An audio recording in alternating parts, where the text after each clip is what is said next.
We'll get to know. Yeah. Okay. 1 minute. Let me get his profile for us, please. Yeah.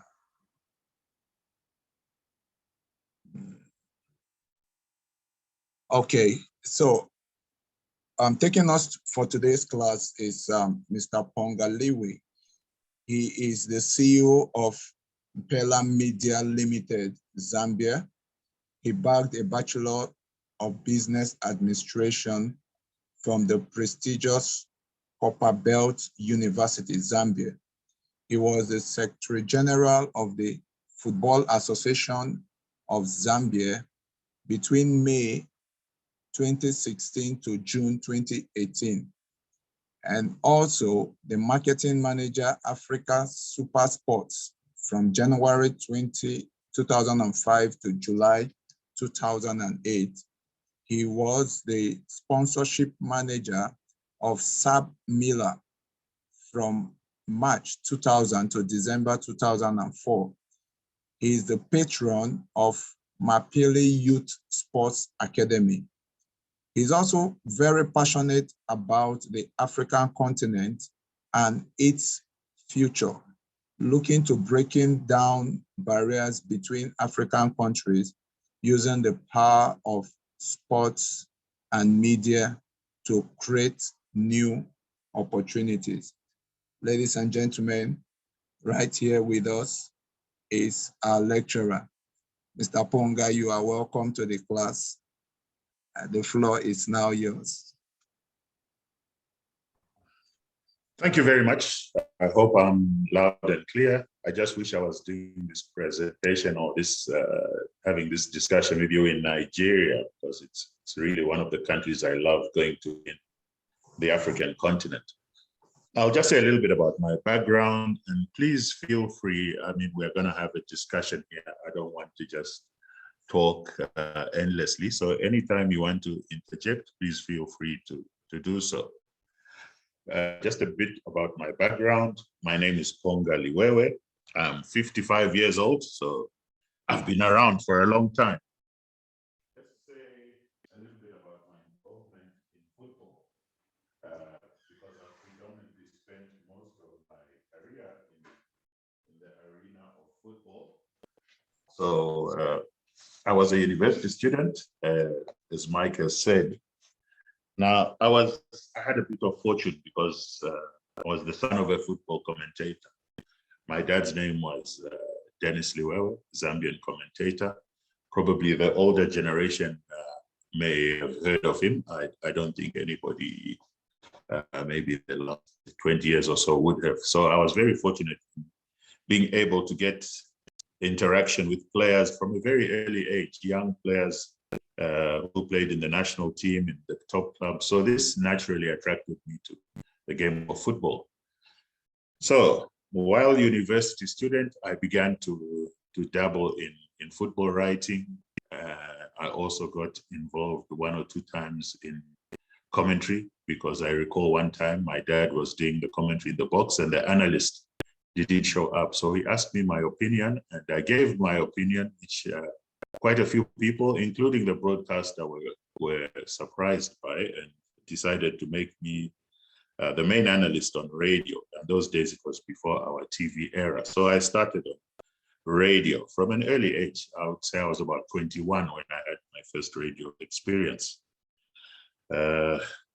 So luckily, Zambia qualified for the 1988 Olympics. And while still at the university, I was able to travel as part of the commentary team. So I think I was very fortunate. I don't think any other university student has ever had such an opportunity. And Zambia did very well, beating Italy at the Olympics. Thereafter, I also traveled to the 1990 Africa Cup of Nations in my final year at the university. And I got to the semifinal. I arrived at the semifinal stage, and Zambia was playing, of all the countries, Nigeria. So that was my first interaction at a high level with Nigerian football, and Nigeria, fortunately for them, but unfortunately for Zambia, beat Zambia 2-0. Rashidi Yakini, I recall, scoring one of the goals. So that was my early introduction into media. Later on, when I graduated, I worked with a publication called African Soccer Magazine based in London. This was one of the top, if not the top, African football magazine. We did have some competition in Nigeria from a magazine called Complete Football. But I think across the continent, I think we were quite dominant. Complete Football was more centered in the western part of Africa. Working for the magazine gave me great opportunities because I was able to carry out interviews with the great Pele, and this is the Brazilian Pele. From Nigeria, I interviewed Tijani Babangida, Daniel Amokachi, so many other players who were top in the African game in that era. So that really opened the door for me. And then I moved, after 5 years, I moved to South Africa. I thought, working out of London where the magazine was based was quite limiting in terms of career opportunities. So I moved to South Africa.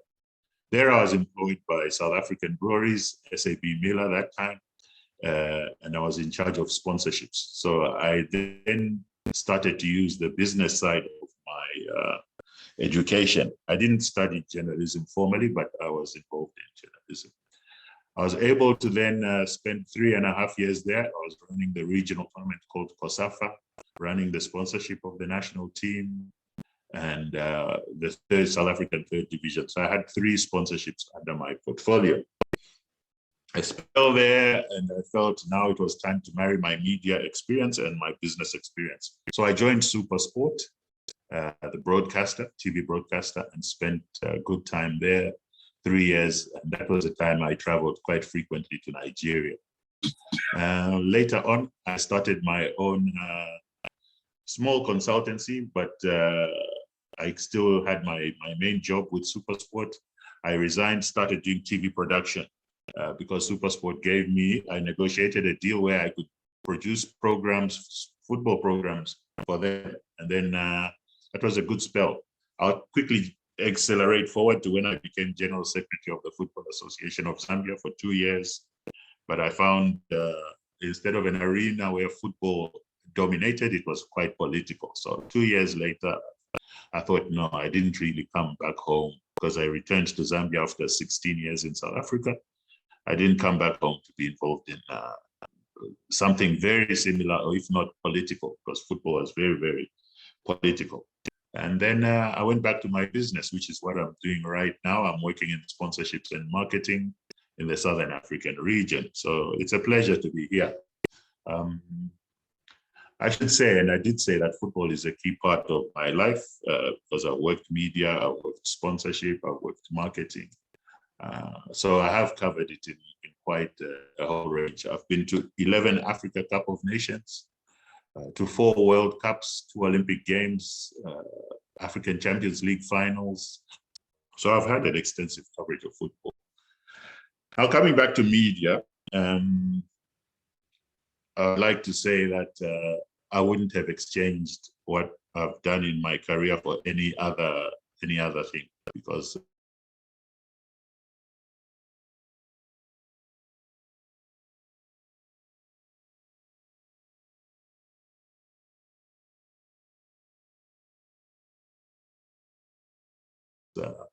football has been key.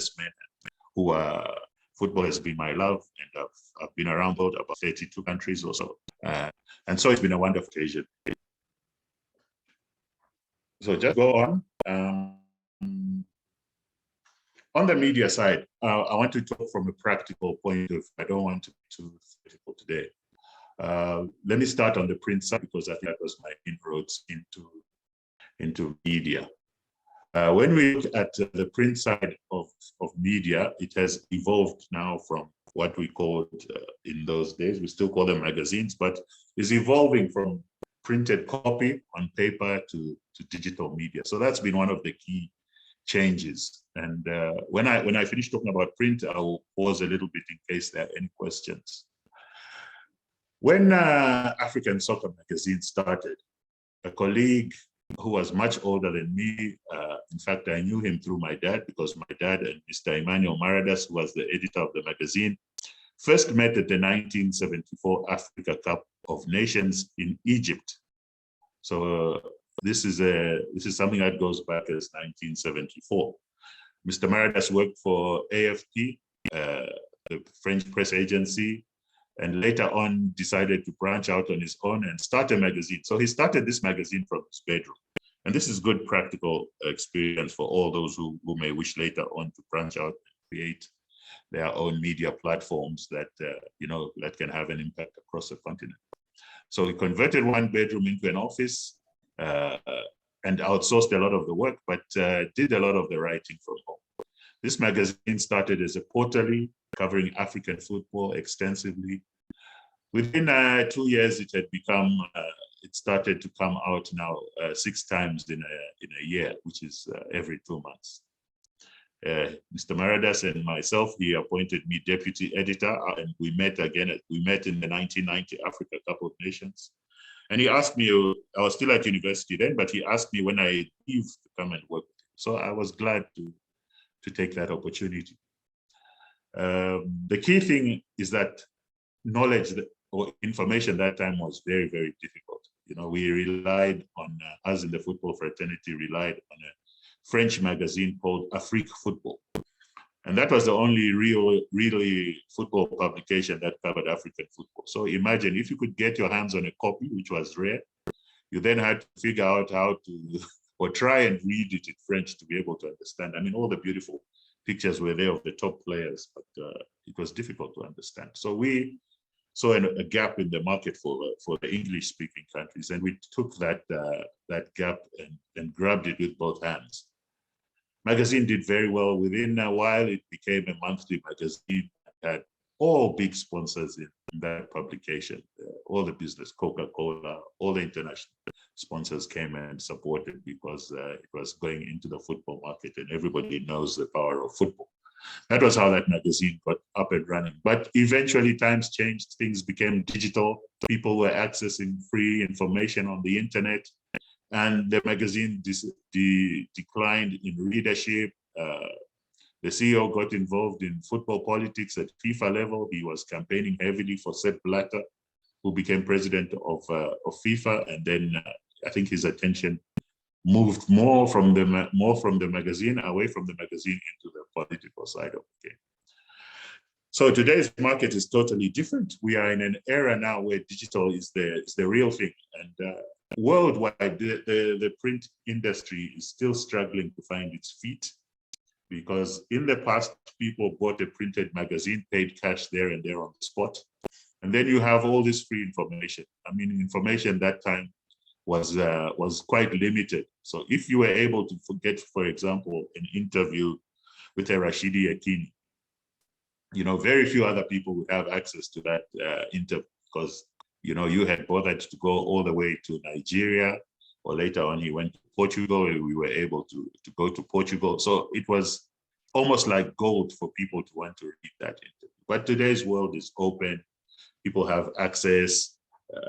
Anybody point. We even have the sportsmen themselves on their own platforms like Facebook, Twitter, Instagram, putting their own information there. So as a seller of news and information, it becomes very, very difficult now to be able to generate the sort of news that the public would be willing to pay for.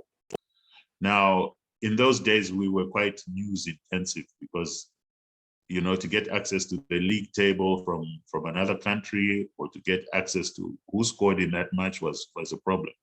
But now you get that at your fingertips. I mean, as soon as somebody scores, it's all over the world, and everybody's tweeting. So in the publication world now, the world of publication, we have to change our angle. Go into the things that people can't see, because football is televised, it's all over the world. Now you have to go behind the scenes, you have to look at the lifestyle stories, you have to look at what is happening where the cameras cannot reach.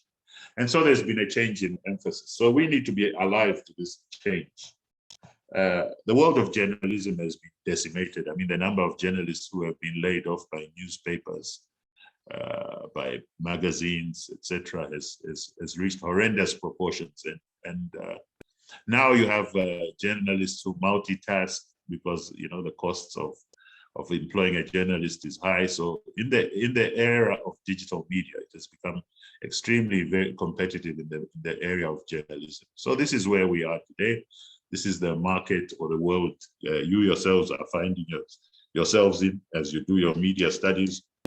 But in closing the part of the print journalism side, I would say that when you are a print journalist, you have to bring the world alive on paper. And that is not the easiest of things to do.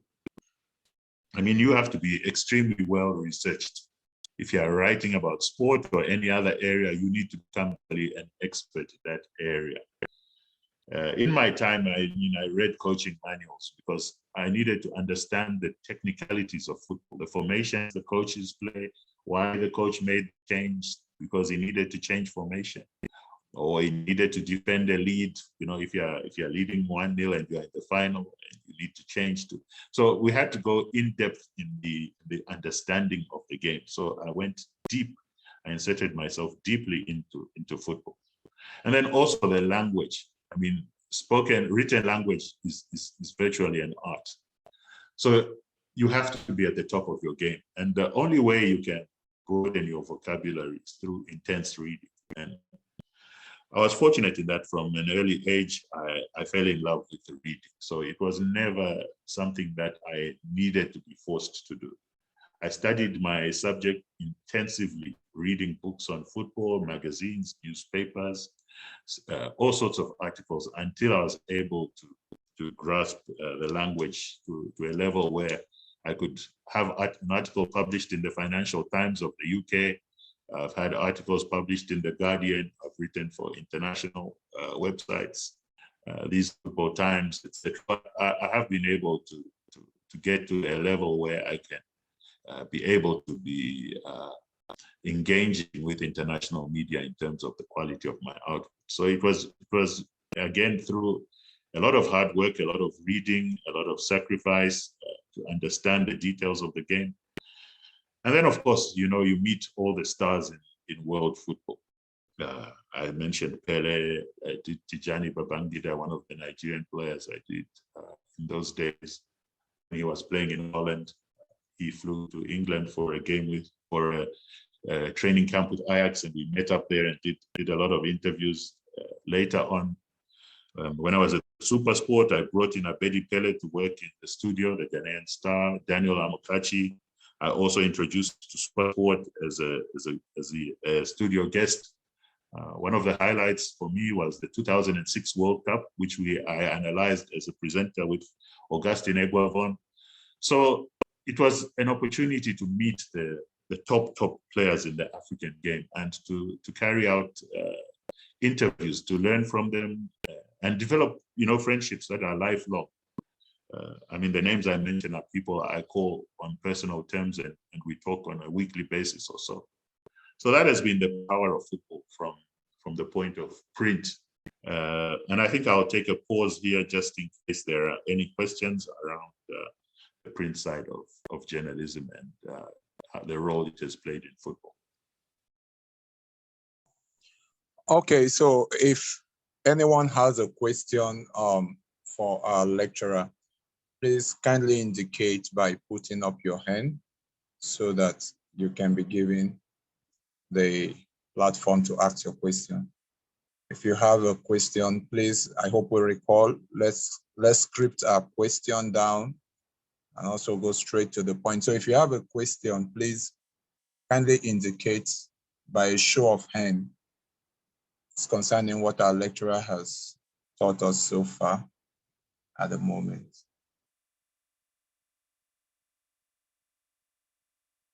Does anyone have a question?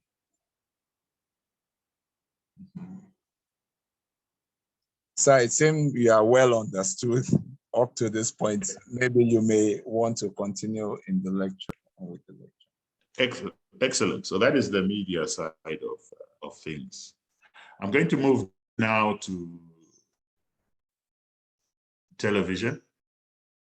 Now, I mentioned earlier that I was engaged at SuperSport as marketing manager for Africa. But I had a second job there. And because of the media work and the writing I had done for the publication, my name sort of stood out in African football.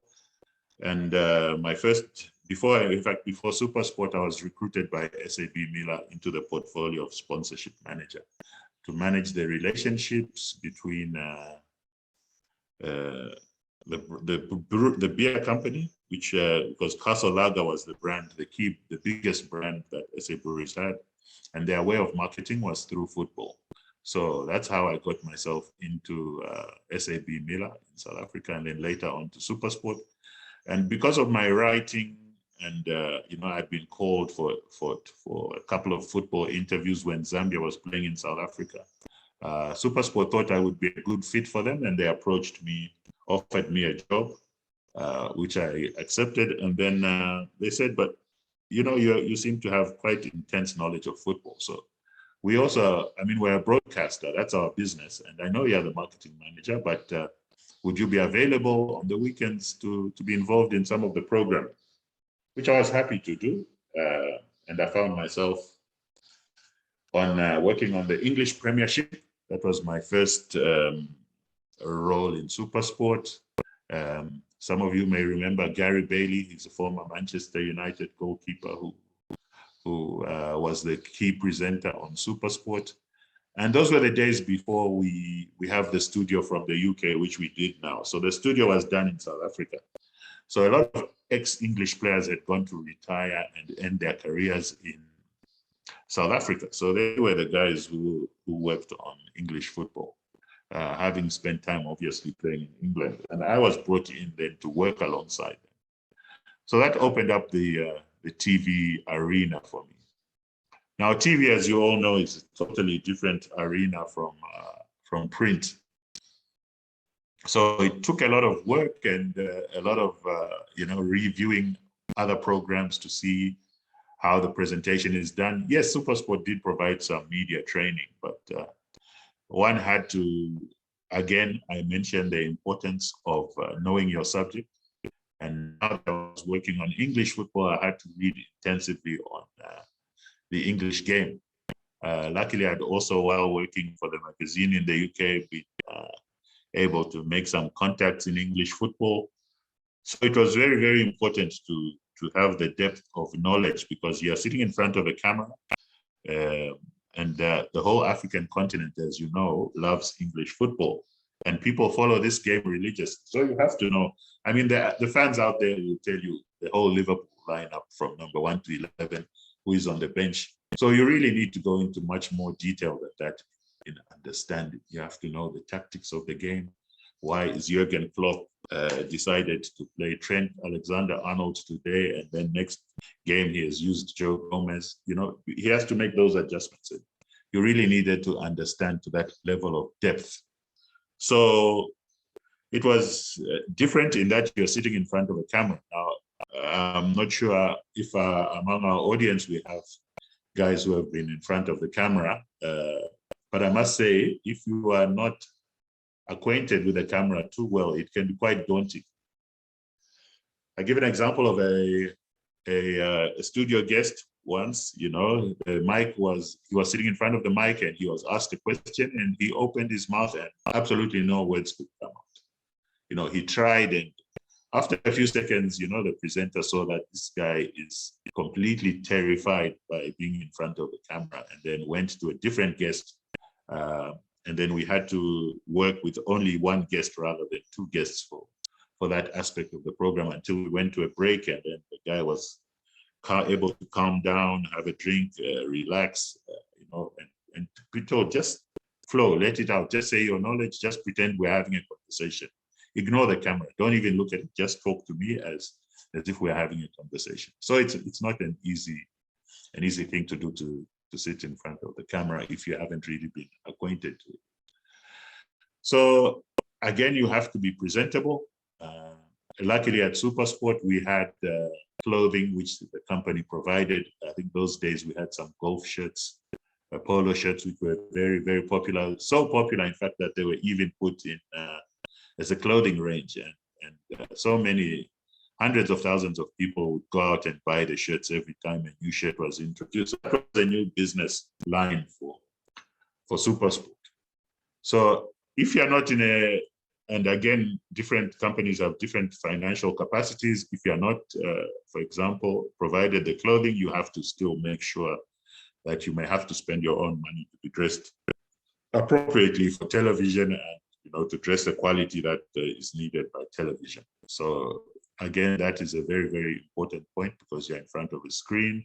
You need to have your in-depth knowledge of the game. You need to be prepared for anything.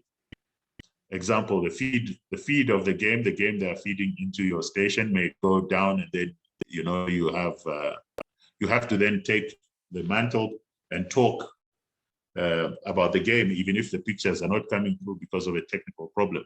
And that's where the in-depth knowledge and understanding is important, because it allows you to ad-lib, as we call it.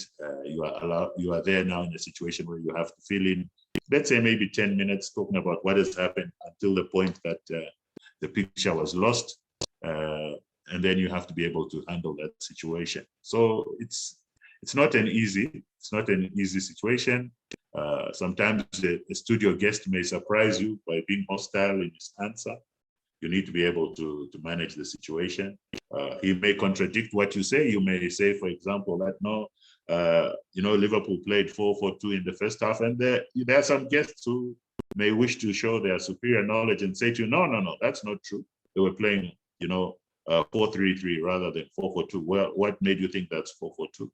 So you need to be able to be, when you're caught off guard, you need to be able to react smoothly. So that's very critical about the on-air side. You work with so many different people who come in as guests with different characters. You have to understand the person you are interviewing. And I like to give an example. When I did an interview with Michael Essien, again, it was for a SuperSport program. I mean, he's a gentleman, very, very humble, very quiet. I mean, everybody could see his demeanor on the pitch. He's not an arrogant person, almost like a N'Golo Kante. But he says few words. So when you've got half an hour to fill, you've obviously prepared a list of questions. Any presenter will tell you, yes, you start with your initial question, but you may throw in a follow-up question. Now, Essien's demeanor meant that he would answer your question in like 30 seconds. So by the time 5-6 minutes have gone, you've probably exhausted, the sort of questions you thought you would have to ask over 30 minutes. But then once you assess him and you see that, he's giving me 30-second answers. So I need now to be on my toes. You have to now broaden the number of questions you're going to ask. And you have to, again, I emphasize the importance of research, of reading, of knowledge. So if you see that your guest is going to be done in 5 minutes and you're live on air, so you're not going to say, oh no, I finished my questions, we have to go off air now. You can't say that. So that's where your superior knowledge or your research comes in, because you can then go back and say, well, okay, Michael, when you were a kid, you went through a hard life. I understand that, I give example, again, I'll give example of Abedi Pele, who talked about how his parents or his mother had to be breaking rocks into smaller piles and then sell those piles of rocks to make a few pennies for the family to be able to eat. So if you haven't researched, you won't know that he went through hardships. So you can then default and say, you went through a lot of hardship in your youth, but did you ever expect that you would one day find a way out of this hardship, and that vehicle to get you out would be football, And then you talk about his development. From there, you went to play at primary school.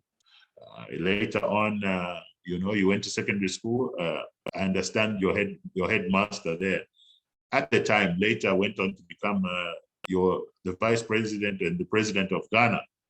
So if you don't have that in-depth understanding, you'll be totally lost within a few minutes. So you have to really, really be on the top of your toes. And then it's a very competitive environment, because TV is based on ratings. So if you are a TV presenter. I'm not sure if you follow SuperSport, but we had Robert Marau and Thomas Mlambo earlier. Those were the top guys in TV, sports TV in South Africa. So if you are brought in as a new person, you have to really raise your game, because TV, if they put your programs on and people don't watch, you will not last, you will hardly last 6 months in that, probably even less, because how many people watch depends on whether you will be on air and whether you have a following. So you have to be, again, developing your own style, because you can't imitate, because people will never go for the imitation, they will always go for the real product. So develop your own style, develop your own depth of knowledge, your own vocabulary, deep vocabulary that is used in sport.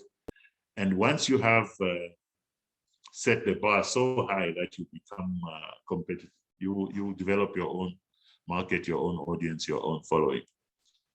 So that's the side of television. Again, I mentioned earlier on the print side how printed newspapers, magazines have started to die out over the last decade or so. Similar with television now, because a lot of the content is online.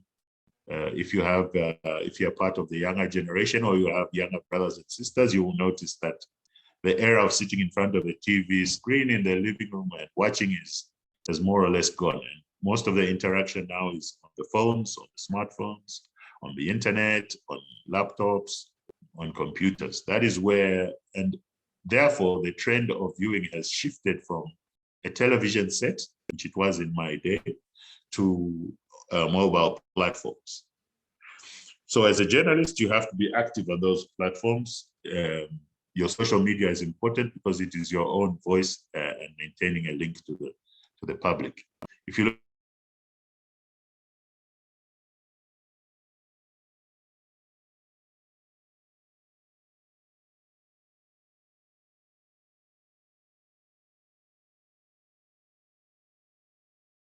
at all the top, if you know the Neville brothers, that is the link to the public, and it is the, keeps the relationship between the public who follow and themselves going. So it's very important to begin to infuse those digital platforms. And whether you're a print journalist or radio journalist, it's important that those digital platforms become your personal voice and keep your name top of mind, and keep the discussion going with your audience. So that is what I would say on the television side. Again, I will pause for a second and ask if there's any questions at all. I will give you guys 15 seconds, and if not, we can proceed. Okay, so guys, again, I want to take questions. The lecturer want to take questions. So is there anyone that have a question for our lecturer?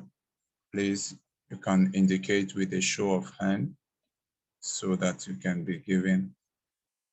Okay, the access. Okay, so Mr. McDonald Samuel, please can you turn on your mic and ask your question? All right, good morning, sir. Hello, can you hear me, sir? Good morning, sir, from here. Good morning. Yes, I can hear you. Thanks, it's okay. Okay, so I want to ask, what were the major strategies you used in order to cope with the pressures and in order to cope with the pressures and also the major competitors in the field? Okay. You want me to talk from the publication or the TV side? From the TV set. Okay, on the TV side, I'll speak as a company and I'll speak as an individual. SuperSport, in the time I was working there, faced companies who tried to come into the market and take our market. I'm sure you may remember there was a company called GTV. I think they also entered. They didn't enter the Nigerian market. I think there was a company called High TV that was in Nigeria, but GTV entered the rest of the African continent. So the biggest competitive issue was that a lot of people bought decoders because of football in particular. And English football was viewed as the jewel in the crown. It was the main product that made people buy those decoders. I'll give you an example. I'll even go out of SuperSport to talk about Sky TV, who broadcast, Sky Sports, who broadcast football mainly in the UK. Sky Sports was a pay TV or a satellite broadcasting company in England. It was a new technology at the time, and they were making huge losses. So Sky TV then decided that the only way they could begin to get enough numbers to make a profit was to buy the rights of English football. Now, in my era, English football was getting like $2 million to $3 million from BBC, the old broadcaster. BBC and ITV were like free-to-air broadcasters, equivalent to your NTV. So the satellite station went and did a deal with the English League and paid, I think, £46 million. So imagine from 2 million to 46. And when the football season started, the next season, everybody had to buy a decoder to watch football. That was what turned around the fortunes of Sky Sports in England. So when SuperSport, because we were the pioneers of pay TV in Africa, bought those rights, later on, other companies realized that we have to get those rights at all costs to get this audience.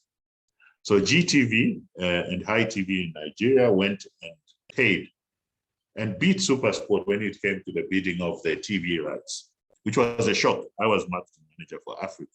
One day I had 360 English games live on TV. The next day I was told that ITV and GTV in the rest of Africa have bought the bigger package. They now decided to split. So they had like 200 and something games, and SuperSport was left with 100 games. Now, the games we were left with were like Norwich City versus Watford, Crystal Palace versus Burnley. And of course, nobody wants to watch that. Everybody wanted Manchester United, Chelsea, Liverpool, Arsenal, Manchester City, etc. So that was a big blow. I'll tell you a quick story. I'll diverge a little bit. In Ethiopia, the day of the game of the season, people were not aware that SuperSport has lost the big rights. And a big storm of people marched to the DSTV headquarters, the multi-choice headquarters, almost smashed their way in, demanding that they had paid and they wanted to see their English football. So that was the scenario. So we had to, as SuperSport, fight hard to keep those rights. We lost them, but the next bidding, we were back in the picture, bidding hard. And also in the case of GTV, they collapsed because they paid so much for that English football that they were not able to make the money back to pay for the rights. So that was a collapse. I think High TV faced a similar situation, having bid so high that the numbers did not add up for them. And that is how SuperSport. So we have to maintain our quality. We had a good, powerful studio. That's why you would see we fly in people from JJ Okocha at the last Africa Cup of Nations, for example. We had to bring in the best people, pay the best price, get the best of everything. Quality broadcast, smart sets. I mean, I would be amazed sometimes, we'd have a set on the floor, and then, a year later, they've dismantled the set, put a whole new set, and I'd wonder, why do these people spend so money? But when you look at a set on a TV, it's critical because it portrays your image, your position, what you stand for. So we had to do the best at that time. So that was what we did. We always bought the best talent. We always had the best set. We had the best technology, drawing lines. If there's an offside before VAR and all that, we would draw a line on the screen electronically, and all those things that made the difference. From a personal point of view, I had to, really raise my game to stay there. And because I had a full-time job as a marketing manager. In the evening, I was in the studio. There were guys who were in the studio 24 hours. That was their full-time job. So I had to set a high standard to have enough ratings to be still competitive on television. You know, so I sharpened myself. I said I have to use the best language on TV. I have to, you know, give the best tactical analysis. I have to give, you know, the quickest and sharpest responses to situations. Vocabulary has to be on top of. So the real thinking was to differentiate yourself, whether it was as a company or as an individual. You had to differentiate yourself and make sure that you were the best. So those were the key strategic things you had to do. You had to differentiate, and you had to be on top of your game to ensure that you stayed up there. Otherwise, you were dead and buried as a presenter, or you were dead and buried and going to lose your audience. When had GTV come in and impressed, you know, people could have said, okay, it's worthwhile to pay for this product. So no need to keep our Super Sport decoder. We can just buy GTV. So those were some of the key areas we had to focus on. You pick 2 or 3 things that you can do to the best of your ability, whether as a company or as a person, and make sure that's what will differentiate you from the rest. Okay.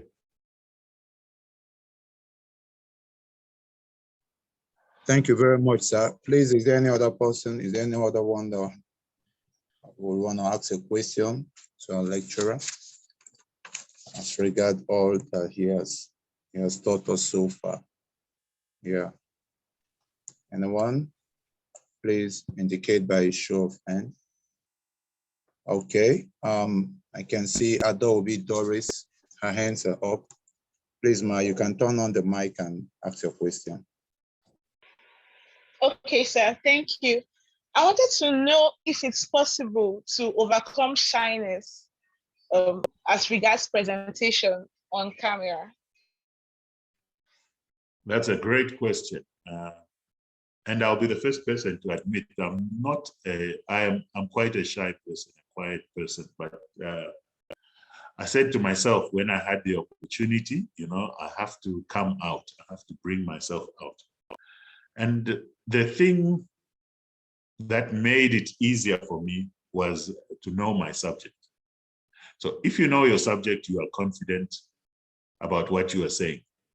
So when the opening question comes to you, if you are a guest, for example, you will have nerves. And I later realized that everybody who is in the industry, no matter how many years, the opening is always the nervous part. So my strategy was to rehearse my opening. You know, this is when I was a presenter. I say, okay, I will rehearse my opening. So if, for example, I'm talking about the Africa Cup of Nations. I'll recall once I was in a program talking about the Africa Cup of Nations. So the night before, I sat in front of my books and I followed football, so I knew a lot of the information, but there were gaps. You know, we were talking about the Africa Cup of Nations. I had to do an intro. So I memorized and put in mind the history of the tournament, looking from where it started and how, you know, and we're talking about the Africa Cup of Nations starting in 1957. So since I've rehearsed, I could easily say, oh, the first Africa Cup of Nations was in 1957 and Egypt were champions. They followed that up a year later for their second title. And then there was a break until 1965, and then we went to the X country. You know, by then the African Confederation decided to expand the number of teams. You start to flow because you know your subject, and once you start to flow, the nerves go away. So a key thing is know your subject and go in prepared. Always be prepared when you go in, and you will lose. And of course, the more you practice, you know, the less difficult it becomes. So once you know that I'm probably one of the few people who can talk about this, it raises your confidence. You know, if you say if you are doing a program about shooting stars in Nigeria, for example, and you want to talk about the heroes or the legends, you know, Sheikh Odegbami, and you know, he started in this year. He played in the Africa Cup of Nations, scored 2 goals in the final. And then you start to flow. You go into to other areas, and your confidence is up. You know, it's very difficult if you start on the wrong foot to correct yourself, because you will feel, no, messed up, and then it's at the back of your mind as you proceed. So that is very, very critical. And then another thing which you don't realize is that when you make a mistake on TV, go past it and move on, because once you start to dwell on your mistake, your confidence will be drained. And later on, when I sat in front and I'm watching a program and I see, how did I do rather? And I give an example. You might say, the scorer of that goal was Amokachi. Then you realize, no, it was actually Amunike. Don't worry about that, because it's less than a second to the viewer. You know, so you can't be holding it inside you that, I made a mistake there. I should have said Amunike instead of Amokachi. It's gone in a second. You just, it wasn't Amokachi, it was actually Amunike. And then you move on and it's gone. The viewers won't even notice that. So don't always be self-conscious about your mistakes. Get past them. You know, it's like you are driving a car and then maybe you lose attention, and then you have to brake suddenly because the car, you realize, this car has slowed down in front of me, and then you move on. You won't dwell on that for the rest of your journey. You know, that is exactly how television is. Keep on flowing, keep on going. That's my advice there. Okay, sir. Thank you, sir. All right. Please, is there any other? You're welcome. Welcome. All right. Who has a question? Who else has a question, please? Indicate by a show of hand that our lecturer can take your question. Okay, so while we're waiting for someone with a question, sir, may I ask you, sir, what has been your most challenging time on television, super sports presenter? What's been your most challenging moments as a presenter? Yeah, that's an easy one for me to answer, because I recall one time Super Sport decided to show at 2 a.m. in the morning, coming from South America, a tournament called Copa Sudamericana.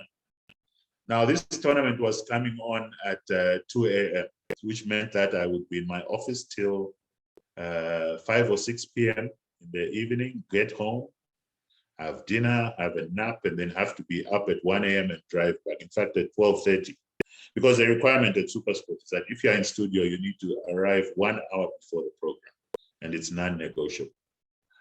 And now, this is a tournament coming from South America. It is not the Copa America, or it's not the biggest tournament where you have, it's almost like the CAF Confederations Cup, which is the smaller tournament. So we don't have information, because, as you know, we were not showing South American football. So those are teams who anyone hardly knew, players who anyone hardly knew. And then we were not accessing information. I mean, when we worked on UEFA Champions League, we just go onto the UEFA website, click on the media document, and you'll find you've got 58 pages there with the league tables, the previous scorers, the guys who played in the last year. Every bit of information is there. So if you print that out and read do your homework, I mean, you'll be able to look very, very professional and up to date. But with the South American one, no information whatsoever. And then for that particular tournament, I was asked to do the match commentary.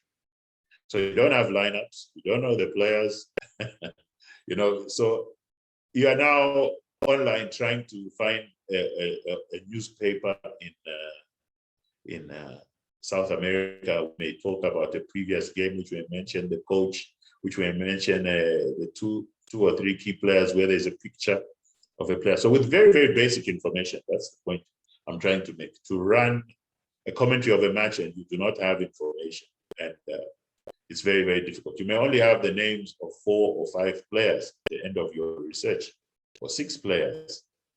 And then you have to run the commentary, So you'll talk about, so they switch the ball to the left side, keeping possession, moving around very nicely. Their strategy is not to give away possession, so they continue to pass without mentioning the names of the players. of all the players. So it was always difficult to manage those kind of matches where information is limited. So again, it's if you find yourself in that situation, you know, you have to go beyond the call of duty, trying to get as much information as you can before.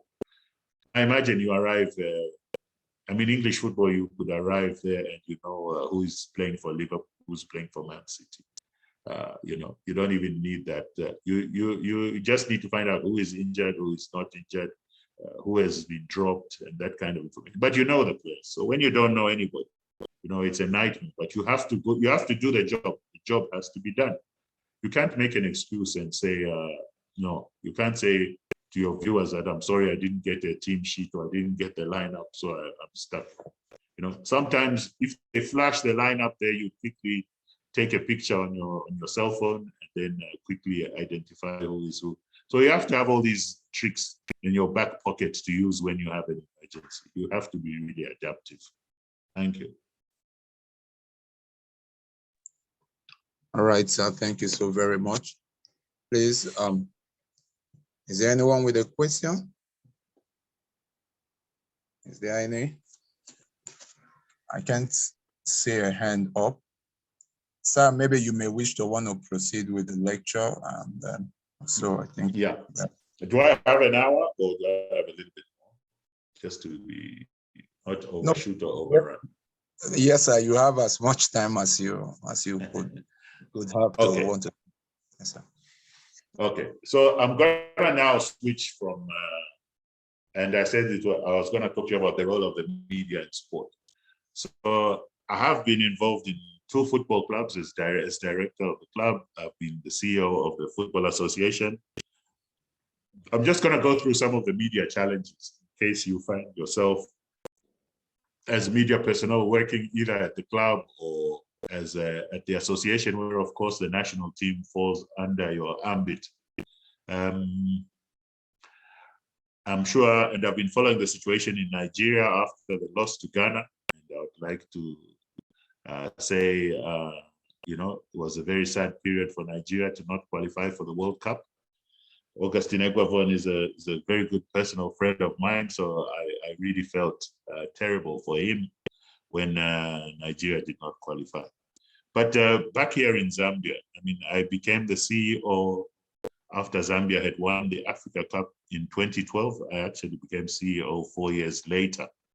And of course, after winning in 2012, the expectations among Zambians was very high. The FA president was our star player. His name is Kalusha Walia. You may or may not have heard of him, but he's the biggest name in Zambian football, almost equivalent to your JJ, if JJ is considered the biggest player. I know there've been other players who I've heard of Etimesin and his magic on the field, but I don't know who Nigerians rate as the biggest player. Shegu is obviously among them. So we came into power in 2016. We defeated the previous president, who is Zambia's greatest ever player. So you can imagine already by doing that, you have a large audience of people who may feel that you know, you don't deserve to be there because this guy was the president when Zambia won the Africa Cup. He's the only Zambian to win African Player of the Year. We came into office, so it was a tough time. And there were divisions within the, when the president who replaced Kalusha won his election, but the other members of his executive were from Kalusha's side. So he found himself virtually, you know, alone in his in what he wanted to do, and all the others were sort of trying to undermine and to make him fail so that, you know, the other president could come back. So it was a tough time. And then the team wasn't performing on the field. After the Nations Cup in 2012, the next generation, those guys were about 29, 30, and obviously a year or two later, they were past their best. So new players came in, and those players were struggling to find themselves. So there's a lot of hostility from the public about the team's performance. And they were now in a situation where people were saying, oh, we shouldn't have taken out the old president. Oh, now this guy, the new president, is a businessman. He's not a football person. So, you know, it was a lot of negativity from the media. And because of my media background, I worked closely with my public relations department guy, who is obviously of a journalistic background. So we had to fight and try and change the narrative, looking at the positive things, looking at the other side of the game. For example, you know, new programs were put in to develop the next generation of top players. A lot of heavy emphasis was put on women's football, a lot of investment. And if you recall, last year, Zambia was the only African country to play at the Olympic Games because we won the qualifying group for Africa. So those were some of the benefits. So as my media people had to, you know, bring out all those other aspects. And yes, the senior team to date continues to struggle, but the positives always had to come out. So sitting in a media office in a football association is not easy, because football is virtually like politics. You all know that no matter what you do, when you win an election, there will always be 30–40% of the people who voted for the other party who will not agree with you. So you may as well accept the fact that it's not going to be plain sailing no matter what you do. So as the media department, you have to be constantly on your toes, responding to queries, clarifying issues, defending the institution. It's always a battle that is never ending, and it's draining, because I think after 2 years, I decided as the general secretary, which is the CEO, that I'd had enough of the politics. I didn't come back home to get involved in fights, to be hated by half the country who support the other side. I said, I think, you know, this job is more suited to people who are politically inclined than to people who want to do business or want to develop football from a business perspective. So I walked away from the job. But my media guys have had, and some of them are still there, some of them have moved on. They've had, it's a tough tested. You're thrown into the deep end in that arena, in the football arena, no different from the political arena. So when you make the decision to leave the practicing side of media to go into the PR side, just expect, especially if you go into a field like politics or football, you know, it's always going to be a battle that will need you to be on top of your game, to be on top of the politics, to be on top, because you are having press conferences virtually every week. You are engaging the media. You must have your media network set up. You must have your people on the media who will stand by you and understand your agenda and explain it clearly. And then, of course, you will have those who are set against you no matter what you do, and be prepared for that situation. So use the positives wisely, those who look beyond the losses of one team, and then use those who have a clearer picture, who have a broader vision, and then keep yourself working through the positiveness and leave the negativity aside as much as possible. Although you will have to constantly respond to them, but always make sure your answers are clear, your position is clear. You know, if the harassment of you is why is Zambia national team losing, you need to be able to explain that we had a period when development was not a priority, and this is the price we are paying. But we've done A, B, C, D. We have set up academies. We have introduced coaches for the youth. We've introduced a league for the youth and for the women, and these are the things that have turned around. So it's never an easy area to be on in a politically inclined organization, but that's the way sport is. So if you opt for sport or opt for politics as a spokesperson or as a PR person, then those are the battles you face. So that's it from my side as a general secretary. Again, I'll open the floor if you have any questions. Otherwise, we'll wait a few seconds and see if there are any questions on that side. All right, thank you so very much, sir. So, guys, please, our lecturer is willing to take questions. Is there anyone with a question? Please indicate by a show of hand so that you can be given the floor. Okay, I think it's relatively straightforward. So maybe in conclusion, I'll just give a quick overview and again, just quickly touch on the aspects of media and sport. I mean, I've just spoken about the FA experience, but I must say sport is a wonderful vehicle because of its role with the public, and it can create, for the country. And I think we also, in the recent World Cup qualifiers, how those countries who qualified, the mood in those countries and the impact in those countries from the power of sport. So if you hope to take that route as a career, please don't only look at the negative sides. I mean, I've been, in my time at the association, Zambia won the Under-20 Africa Cup. And it was the first time a Zambian team had won it, and we won it in front of our own people at home here. So while people say 2012 was the biggest occasion in winning the Africa Cup of Nations, the senior tournament, but to see the impact of being under-20 champions in our own stadium, and it was the first time an under-20 tournament had 51,000 people attending the matches, especially where the home team played. Zambia had 51,000 for all the 5 or 6 matches they played to get to the final and to win the final. And the impact, the mood in the country, all that is things that you will never forget in your experience. So to be part of that and to contribute to that, I mean, it's a sensation that will always live with you if you are in the sporting arena. In conclusion, football has brought me so much joy and happiness. I mentioned, meeting different people, traveling to different countries, but it's also had its sad moments. For me, I would say the saddest moment was when in 1993, our Zambian team, 18 players were killed in a plane crash. I was working at the magazine at the time.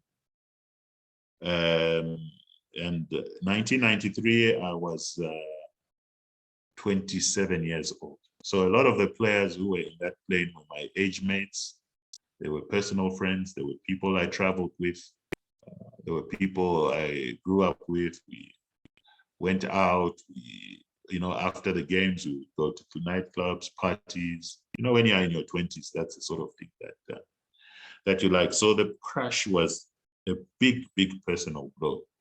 But as soon as the news came out, we were so devastated. Then I got a call from my editor, Emmanuel Maradas. I was in Zambia at the time. He calls me from London.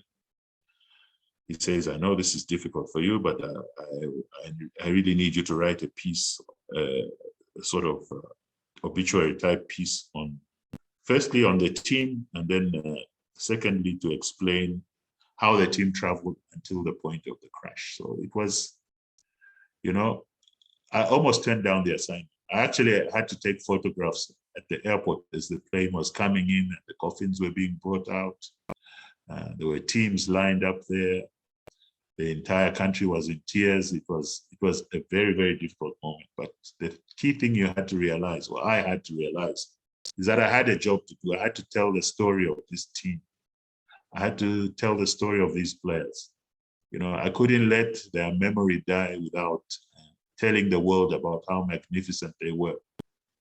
So I had to swallow all my emotions, keep them down, keep a level head, and do my work over those few days. But that was really, really a difficult moment. And I know as journalists, whether you are covering war stories or whether you are, covering the day-to-day stories, you will always come across a time when, you're almost broken, but you have to do your job. So you have to be strong. You have to be professional. You have to be there. You have to give 100% focus on what you're doing. And if you feel any sense of mourning, you have to do that in your private time and still keep on flying the flag for the institution you work for the job you do. So in conclusion, I'd like to say thank you very much. It's been a pleasure to talk to you. I haven't spoken this long for a long time, but it's been wonderful to bring back some of the memories, some of the events. And I hope from the few things I've said, you may be able to pick out a couple of things that will help you guys with your journey as journalists as you go out there to face the world. Thank you very much. Wow. Thank you so very much, sir. Must say that I've learned quite a lot from the lecture. So I don't know if anyone would want to take the opportunity of asking a question to a lecturer before he finally takes his leave. Is there anyone? Okay, so while I wait for maybe someone to put up his hand, so I actually wanted to ask this question, though you touched it briefly. The politics of football. I definitely know that, like you mentioned, the football comes with its own attendant issues. So as the Secretary General of the Zambia Football Federation, have there been times where the government tends to interfere with your match lineup and all of it? Okay, feature this player. Oh no, we don't need it to, we don't want it to feature this player and stuff like that. And if there have been, how were you able to navigate the waters? Yeah, thank you very much for that question. Africa, and I realize from my traveling across the continent, the problems we face are quite common. You look at our football associations. Before FIFA brought in a rule that prevented the government from banning or kicking out the FA president, those things were quite prevalent in African football. I mean, I recall Zambian sports minister around 1977 or so, woke up one day and decided he's going to dissolve the association, and he dissolved the association. I mean, he's the minister. So FIFA had to step in. And so this government versus association issue is very, very prevalent and very common in African football. I think as we speak right now, there are about 6 or 7 African football associations who are not functioning normally because of issues within football. And so I should say, Mike, that, you know, it's always going to be a difficulty because the ministry and the minister himself feel that they are in charge of all sport in the country. And they have a sports council, which the association is a member of. So it's not uncommon. I watched Pinnick's interview a week ago or so, you know, and I could see that, you know, things are very, very hot in Nigeria after the World Cup matches. So it's always a similar situation. My own president here is constantly on the back foot, defending himself, defending the association, trying to keep the association moving, trying to keep the teams encouraged as they go through a transition to try and build. So it's always tough. And you know how politicians are. They will always take a populist view. So if the public is saying, no, we're not happy that the team for the last 3 Nations Cup did not qualify, the president must go. As the politician, he hears that from a lot of people who feel that that is the route that will give me more popularity and more following. So I better sing this song along with the people. And that doesn't help at all. You constantly have situations where the FA, thankfully FIFA stands behind the FAs, has had to resort to FIFA to prevent itself from being washed away with the bathwater, as they say. So it's not an easy situation. There's always this constant toing and throwing between the political side and the football side. But I shouldn't only attack the political side in the terms of the ministries and the ministers. I mean, football, and I've been in football for many years. It tends to attract people who realize that in this sport, I can do things that I maybe could not do in the corporate sector. Things that in the corporate sector would put you behind bars. But in football, you can somehow get away with it. And unfortunately, a lot of these people have come into the game, and football is not where it should be. And if you look at Africa, in the 70s, the great Pele from Brazil said, before the end of the century, an African team would win the World Cup because Africa was making progress. Africa was making headway. But today, the last World Cup, we couldn't get even one team to the second round, you know. The previous 2 or 3 World Cups, we've hardly got one team. We were lucky because Ghana in 2010 got to the quarterfinal, almost made the semifinal. But if you take away 1 or 2 countries in the last 20 years, and before Ghana in 2010, the last African team in the quarterfinal was Senegal in 2002. So it shows you that we've gone backwards. And until we break this closed shop, I call it a closed shop, because football leaders gather around and find ways to keep themselves in power for a long time. Until that mold is broken, African football will continue to suffer. We will not be able to be competitive at the world level. And now we see that Asia, who was behind us, the likes of Japan, South Korea, Saudi Arabia, are clearly ahead of Africa. And it's our own doing, and we cannot point the finger anywhere else except at ourselves. Thank you so very much, sir. Just a quick follow-up question to this. So to what extent has the Confederation of African Football, CAF, been able to advance the frontiers of African football and try to also bring us up to speed? Well, it's been a difficult time. I mean, you recall that Issa Hayatou was president of CAF for 27 years. You know, he was a reflection of the era when African leaders clung to power till they were, you know, forced out of office. It was almost a similar situation. Only after 27 years and a new generation of presidents, younger generation, banded together and said, look, we can't keep on having the same old guy, and we need to take steps to take this association back. So Issa Hayatou was defeated in 2017. He lost to a gentleman called Ahmad from Madagascar. Unfortunately, during the reign of Ahmad, you know, there was an audit by PricewaterhouseCoopers, $24 million unaccounted for. You know, this is money that has been coming out of the bank. Nobody knows where it goes. There's no paperwork to account for it or to show what that money was used for or where it went. And then CAF, in their wisdom, decided to cancel a sponsorship marketing contract they had before they had another one in place.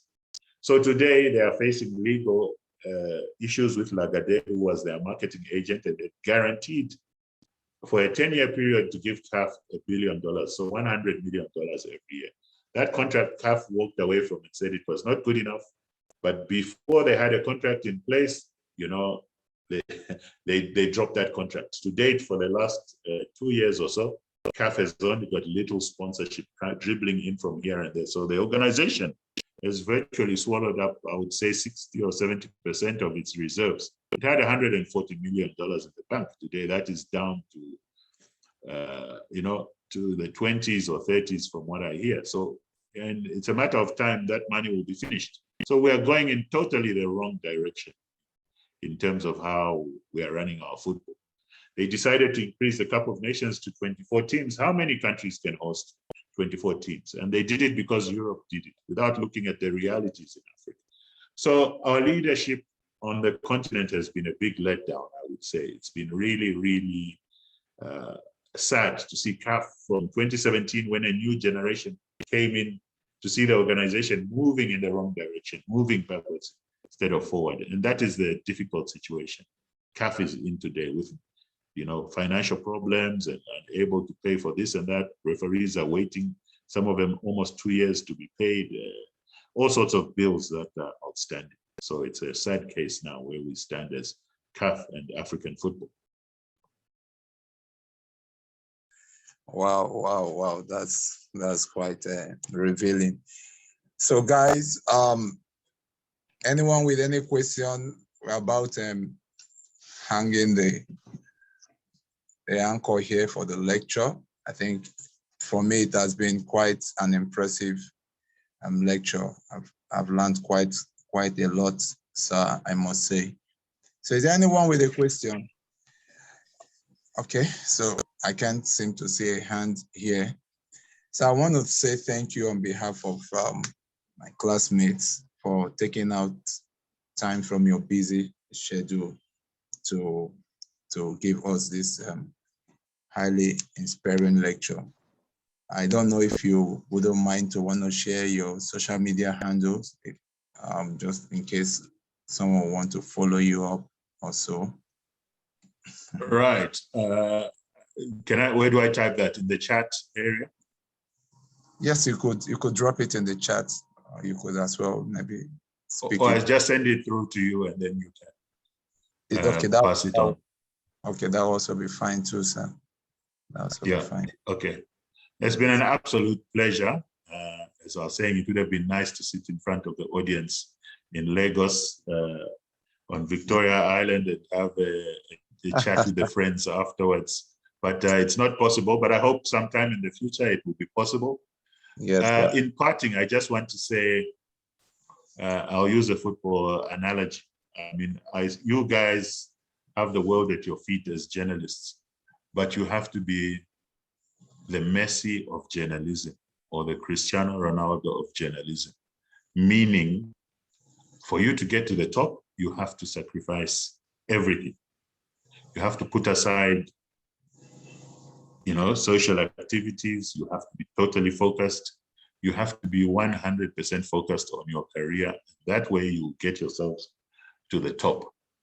I'm going to tell you guys one quick story, short story. It's got a personal touch. My dad, I mentioned, was a football commentator, and that was all he did. He worked, yes, in the corporate world, but he was a football commentator. He was the only journalist I saw walk into a stadium with 30,000 people when Zambia is playing, and the crowd rise to their feet to cheer him because they loved his commentary style. He made himself the best. And I used to hear about Nigerian commentators, Zito Okonkwo or something like that. He had colleagues in Egypt, Muhammad Latif. In Congo, there was Shimpupu. African journalists in those eras made names. We don't have that anymore in my era and possibly your era, but you guys need to raise your level and become the best and stand out there. Christian Amampo and all these people. We need Africans who have their name out there in the world for the quality of journalism they do. And so I will say that is my final word. Thank you very much. It's been a pleasure, and look forward one day to meeting up with you guys in person. Thank you. Thank you so very much, sir. It's also a privilege to have you. We hope we'll also see you one of these days too, whenever your time will permit here in Nigeria. Thank you so much. Yes, sir. Have a great day ahead. Cheers. All right.